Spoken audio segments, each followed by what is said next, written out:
In May of 2020, an incident unfolded in Columbia County, Georgia, where a man was filming a video outside the store. However, the owners of the store called the police on him, prompting officers from the Columbia County Sheriff's Office to respond.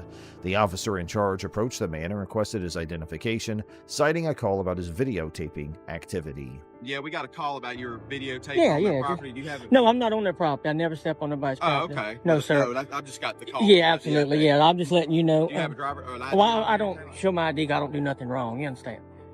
I'm filming in public, giving people free advertisement, and they approach me. And if you could just tell them that I'm not doing anything wrong, and but you weren't on the property. No, sir. I'm very careful not to do that. I'll pull GIS surveys, and been doing this a long time. What are you videoing for, if you don't mind me asking? First Amendment, protected activity. Just doing like yeah. Free advertisement. Do you live around here? Are you from here? No, I'm not from around here.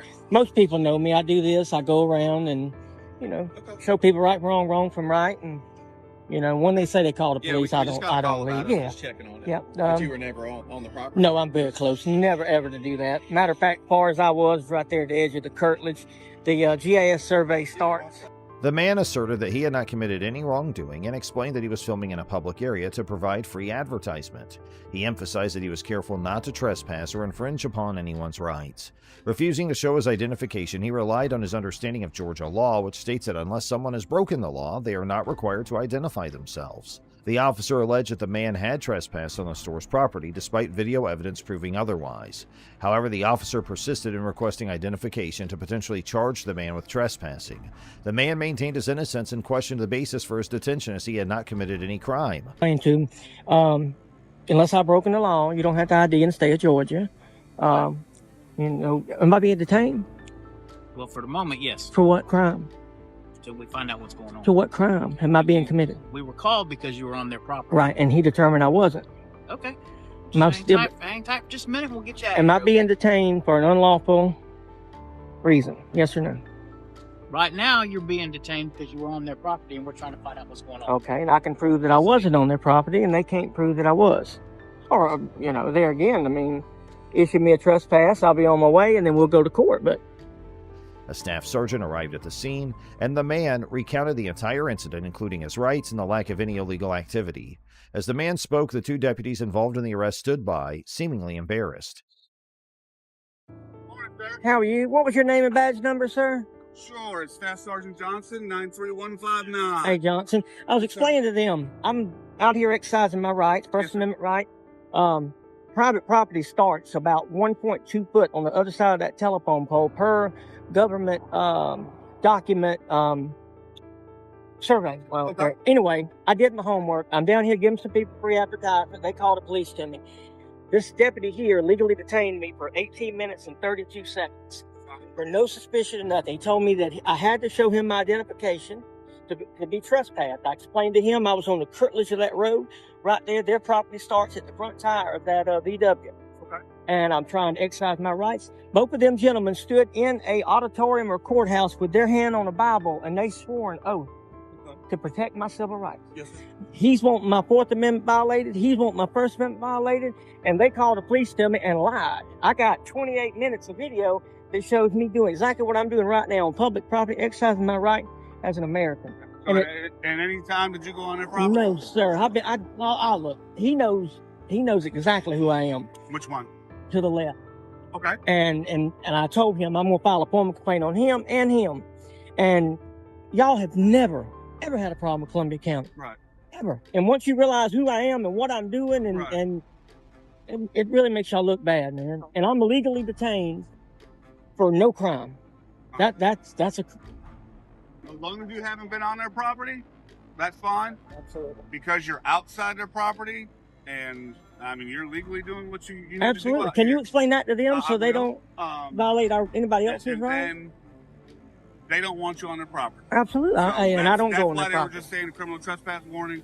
So you've been warned. I've been warned the first time that don't get an ID. The second time you do. See, he didn't know that. He didn't know that. I'm good to go with you if you're... I'm good to go. Am I still detained? Thank you. Well, and thank you. I'll wait till y'all leave and then I'll leave.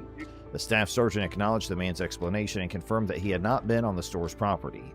The man expressed his intention to file a formal complaint against the deputy who detained him, citing violations of his Fourth Amendment rights and First Amendment rights. Eventually, the deputies conceded that there was no illegality in the man's filming activity and allowed him to leave without further detainment. This incident serves as a reminder of the importance of understanding and upholding individuals' constitutional rights, even during encounters with law enforcement. On November 14, 2022, an incident occurred at an SKLD Wyoming nursing home involving a staff member named Sue and a visitor named Michelle. Sue, the administrator of the facility, called the police on Michelle, accusing her of trespassing and taking pictures of her mother without permission. Despite Michelle's claims that she had not committed any crime and that the nursing home was a public facility, the police quickly convicted her of trespassing and detained her. She's not on the trespass list, so officially trespasser. There you go. Oh. Hi. Hello. I'm Sue. I'm the administrator. So we have a family member who had an allegation against her, and so we've reached out to her and let her know that if she wants to visit, we need to meet with the team here and figure out a way we can keep the mom from being. Her guardian does not even want her to visit, but we talked her into letting her. If we do supervised or promise that she won't take pictures of her mom and put them all over Facebook and TikTok and stuff, because the guardian doesn't want that happening. She came in, refused to talk to me, slammed the door in my face, wouldn't let me in the room. So You want to trespass? yeah, at this point, best yes, way to get her out of until she will come in and meet with us and figure out Yeah, what you we can always do. take the no trespass order Because- away, but yeah. let's get her trespass. That's the only Because way I we're don't gonna want get to. her I out don't of want here. to not let her see her mother, but she needs to do it so we can keep the mom safe. During the encounter, Michelle argued that the nursing home, being publicly funded, should not be able to trespass on her without reasonable cause. She even mentioned contacting the facility's vice president, who allegedly stated that she had not committed any crime. Michelle believed that her actions were protected by her First Amendment rights, allowing her to visit the facility and take pictures freely. However, the police insisted that trespassing occurred because the nursing home, as private property, had the authority to restrict entry as they deemed necessary. They maintained that Michelle's refusal to cooperate and meet with the facility's team justified her trespass conviction. Pretty much like anywhere, just like if you walk into a speedway, they can say, "Hey, I don't want this person here anymore." Doesn't matter what the reason for. If they tell me that, and they want you they say, "Hey, I want them trespass." So when I come back tomorrow, I go to jail? Yeah, you can't come back Okay. until you I figure will it be out. coming back. Okay. And I already let the vice president and president, I spoke to them today. They said, we haven't heard anything. Well, then why are they doing this? You might want to call her. Call them and tell them to talk to Sue then. Correct. That's the best you can do That's- right now. Yep, this is just I'm sorry, this is a fucking joke. Yeah, I'm not saying you're wrong, but so don't come back on the property until you clear it up with the vice I'm coming back president. tomorrow. I'll be here every day, and I don't care if I go to jail. I've already been told by lawyers, by the advocates that help Britney Spears. National News, the News 8, everybody's on this. So they've already told me, if you have to push the envelope, because that's just going to seal the lawsuit. Huh? You're not going to be able to do that. No, but it'll seal the deal when I'm getting arrested for no crime. Trespassing not to be the crime. No, but that's what I'm saying. They can't say I'm trespassing when I've committed no crime. That is can't. the crime. That's what we're trying to tell you. Michelle expressed her frustration and stated her intention was to return to the facility, disregarding the trespass warning. She believed that her case had gained significant attention, citing advice from lawyers and advocates who had helped Britney Spears. She asserted that pushing the envelope and standing up for her rights would strengthen her potential lawsuit against the nursing home. Furthermore, Michelle claimed that one of the police officers violated her Fourth Amendment rights during her detainment. She alleged that he forcefully tried to seize her phone while she was attempting to inform her children of the situation. Despite not having committed any crime that warranted handcuffing, she was restrained by the officer. I'm not giving it to you. Okay, well then you're going to be detained until we figure that out then. Huh? Then you're detained until we figure that out. And Why are you detaining me? Because right now you have to be trespassed. Okay, well, can I make one phone call? Nope, you have to give me your driver's license. I Or don't just tell me your have to name. give you. You already know my name. Okay, can you write down her We name? know. Oh my God! Exactly how it's spelled. So what's until we can find you and we can figure out who you are. Hold on, I'm gonna Exactly. call and let them know. Go pick up my kids that I'm being arrested. You're not being arrested right now. Oh, You're yeah, being I am. detained. So detained and arrested are two different things. Being Hold arrested on. means that you've been charged with something. Being detained is temporary. Hold on, I'm being detained Okay. Do you want to? because I won't give them my license. All right. So what's I've your done date? nothing wrong. What's your date of birth? I've committed no crime. What's your Brandy, date of what's your birth? date of birth? I committed no crime. Okay, now you're being detained then. Police officer. And then we'll get a fingerprint scanner and then we'll figure it out. Let go of the phone. Randy, do you want to talk to the woman? I'm not doing anything wrong. Right now, We're not playing games with you. Only if I've committed a crime Not of true. reasonable articulable suspicion, and I've done nothing of the So sort. right now you've been trespassed, okay? Uh-huh. So we need to identify you so we Uh-huh. can successfully trespass you by doing our lawful job. Okay. Michelle's perspective on the incident raises concerns about the staff's handling of her visitation rights and the violation of her constitutional rights by the police officers.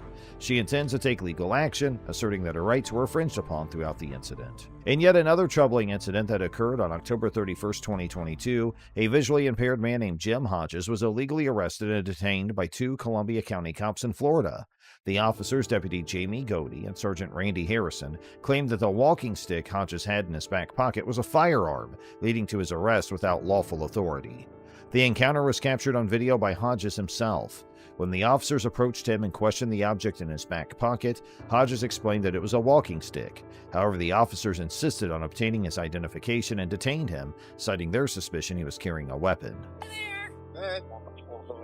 What's this in your back pocket? I just saw you walking it. It's a navigational aids. What's the problem? You a tyrant? Yeah, I am actually. What's your name and date of birth? I don't have to give that unless Yes, I'm sir. doing- I was You investigating. have reasonable. Do you want me to put you in suspicion. handcuffs right now? Yes, sir, I do. Hodges questioned the officer's authority and refused to provide his identification, stating he had not committed a crime. He asserted that his Fourth Amendment rights protected him from unreasonable searches and seizures without probable cause or a warrant.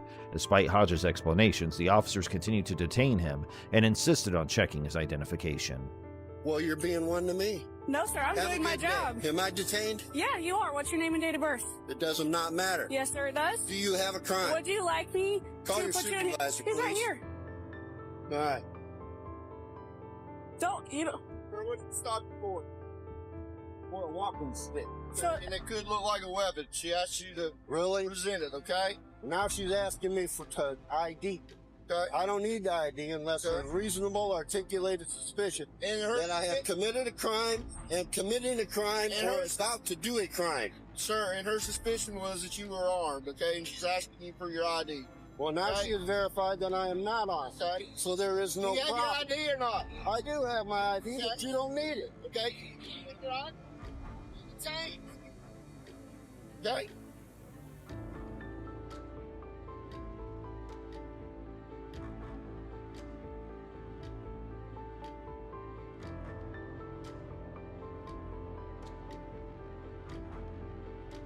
Sir, you did that. 7-7 Whiskey Mike 15. Where's wallet at? Where's your wallet at, sir? I don't have a wallet on me. Okay, where's your ID? Where's your ID at? Pocket. Which pocket? You are not allowed to search me.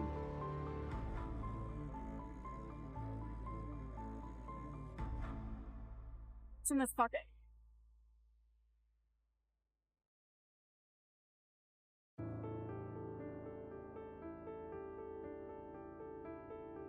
There you go. Thank you. The incident constitutes a clear violation of Hodges' Fourth Amendment rights, which protect against unreasonable searches, seizures, and false imprisonment. Florida statutes define false imprisonment as forcibly confining, abducting, imprisoning, or restraining another person without lawful authority and against their will. In this case, the officers wrongly arrested and detained Hodges, despite identifying the object in his back pocket as a walking stick. It's gonna be. I want your name and your badge number. You know, I'll put you in jail for resistance. Okay. All right, let's go. I want your name and badge number too, sir. Have a seat. You wanna pick my property up, please? I sure will, after you have a seat. You wanna pull this out of my back pocket? Sure. Here, I'll grab your jacket for you, too.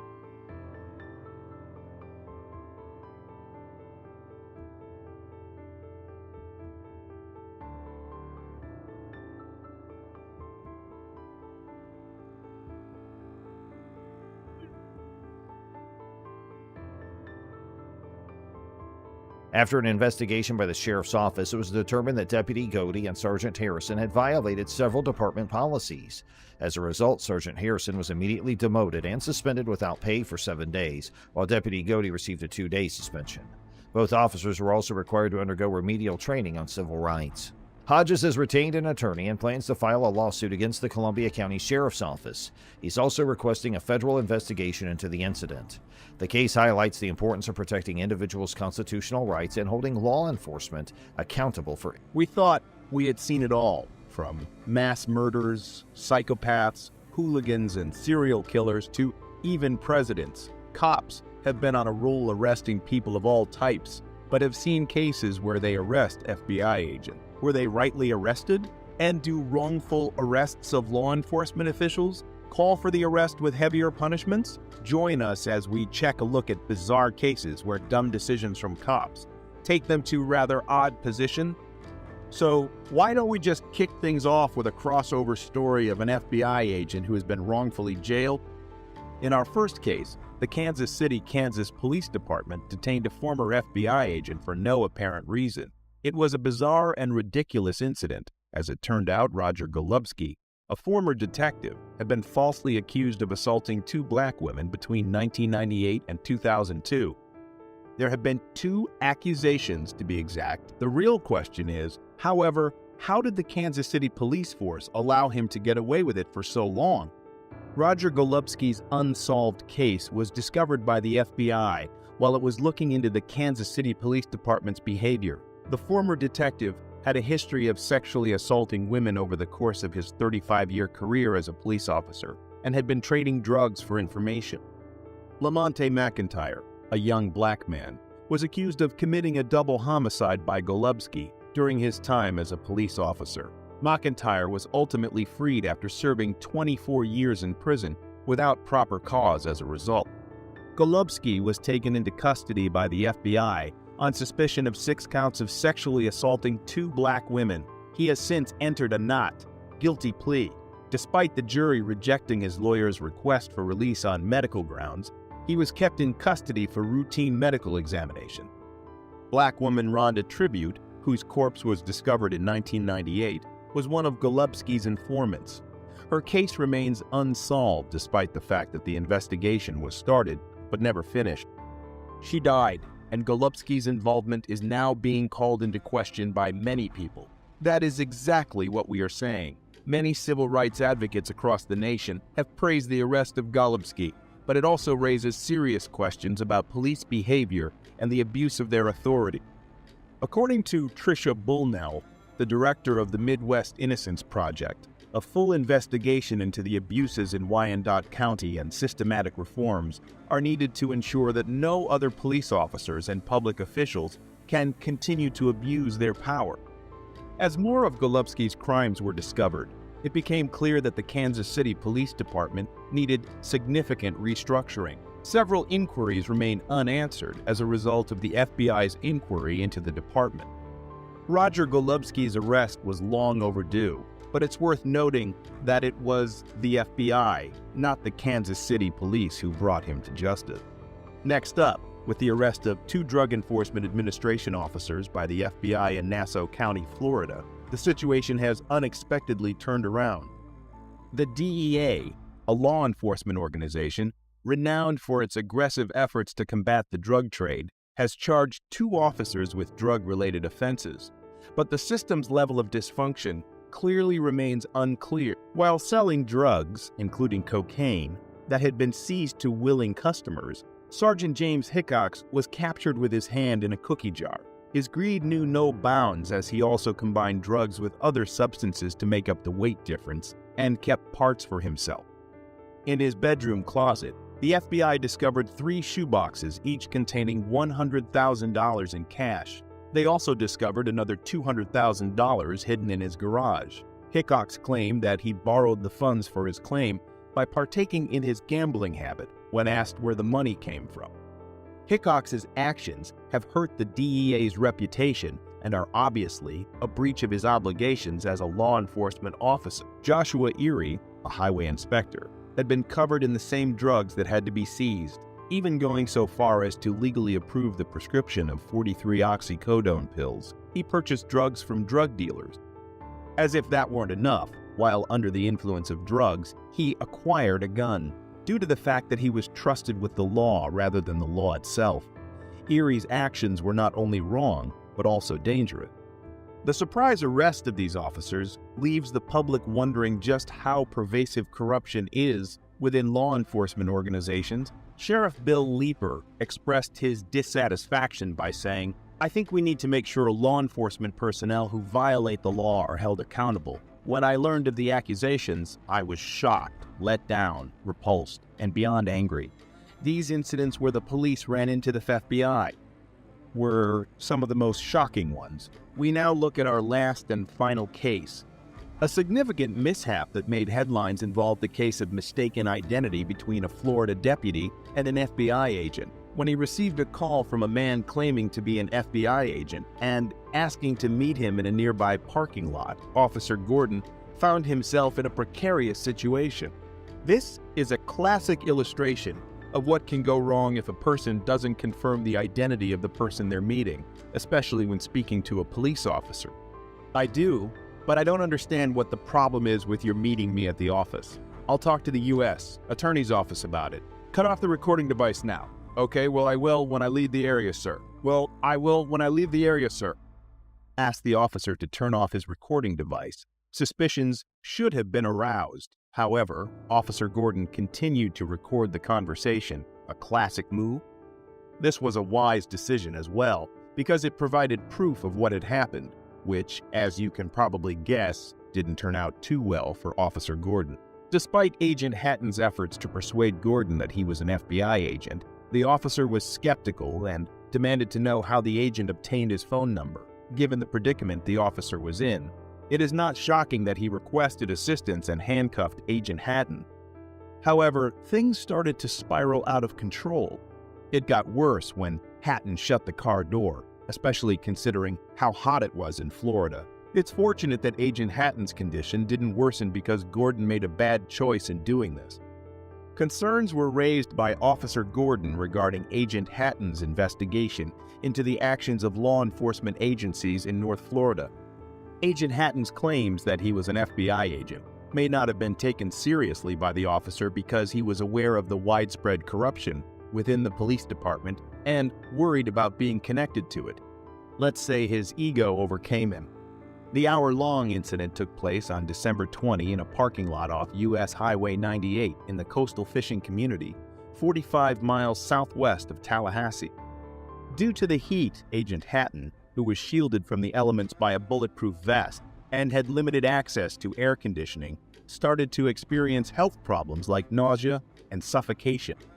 He, however, avoided a fatal situation by being taken to a nearby hospital where he received treatment for dehydration and heat exhaustion before being released. What do you think of our list? Do you think there are more corrupt officials out there? Sound off in the comments below. And while you are at it, make sure to hit subscribe and leave a like for more such content. Thanks for watching.